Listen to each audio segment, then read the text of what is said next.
Hello, you are watching the pivot table tutorial. This works in Microsoft Excel 2003, 2007, and I'm using Microsoft Excel 2010. Um, Today I'm going to tell you about a few different functionalities of the pivot tool. This video is designed for someone that's either a beginner or not very familiar with the pivot tool. You might be very familiar with Excel, but the pivot tool is particularly useful and somewhat challenging to work with if you haven't used it before. So I'm going to walk you through that today. So you can see that I've got 5 different columns, 1, 2, 3, 4, 5. I've got your company, your month of sale, the customer, item number, and then the number of items sold.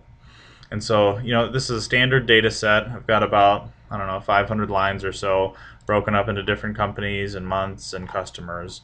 So any corporation or business would have something like this to track, or would hopefully have something like this to track how many items am I selling to which customers, which item am I selling, etc. This is a very simplified version, but I think you'll get the concept. So here in 2010, and it's also in 2007, you've got your ribbon bar here, and under Insert, you see Pivot Table here on the left. So when you've got a real nice set of data like this, where it's just 5 columns, a bunch of rows, Excel makes it easy, and when you click the pivot table button, it automatically highlights everything here. If you didn't have a real nice set of data, say for example you had 3 different sets of data on the same worksheet, this would be blank, and so you'd have to select the data that you want to go with manually. So it asks, choose where you want the pivot table report to be placed, and your options are either a new worksheet, which would be another tab down here, or an existing worksheet. So today we're going to use a new worksheet.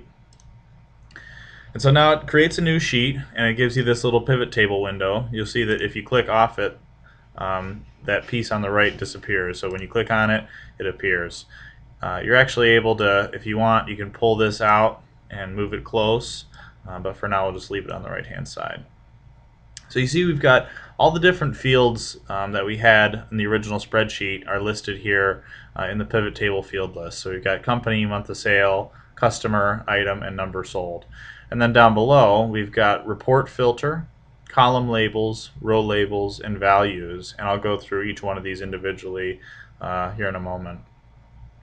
So a pivot table's use is essentially to take a large set of data and simplify it so that you can very quickly and easily modify it and do different things. Imagine how difficult it would be for, let's say I asked you to take this data and say how many items from January that Marlon Brando bought that were this item number from this company. How many items was there? Is it possible? Of course it's possible. It's, you'd have to filter and do different things, and it's a very manual process. Whereas with a pivot table, it's a relatively automated process. So like I said, you've got your 4 boxes down here, and the model here is you can drag things from up here to the boxes down here. So I'll show you here. So we've got row labels. This is where we're going to start, and where I would suggest you start. It's kind of the beginning of the logical piece of the pivot table. So we'll drag company into row labels and let go. So you'll see that on the left here it's given us, instead of having 450 lines with repeating ABCs and repeating LEDs and XYZs, it's given us just 5 lines, 1 for each company. So this is kind of, you're starting to see the power of the pivot table. If I had 1,000 different companies or 100 different companies, I'd see 100 different rows here. And so that'll be our rows for now. The next box to the right of that is called values. And for values, really the only field that makes sense is number sold. So we want to say, how many did we sell to this company in a certain month is really the question. So we'll drag the number sold down here. You'll see that it should populate, and it did, sum of numbers sold. So to XYZ Federal, we sold 17,000. To Hewlett Packard, we sold a few. already you're seeing kind of how we can manipulate the data very, very easily just by dragging things around here on the right. Excel does a really nice job of helping the user do things like this. You just need to know what to look for, is what I found.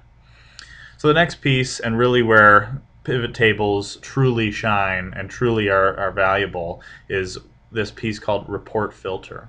So for example, if we put month of sale in report filter, now you see this filter comes up at the top.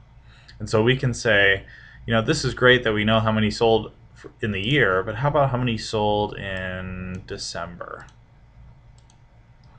Wow, so we're able to see in December we sold to 3 companies and this many to each. Now you can even dive deeper than that. The fourth box here is called column labels. And so if we drag customer over column labels, now we can see which customer bought how many items from which supplier or which vendor. And then it gives us a grand total, and we can, you know, change all of our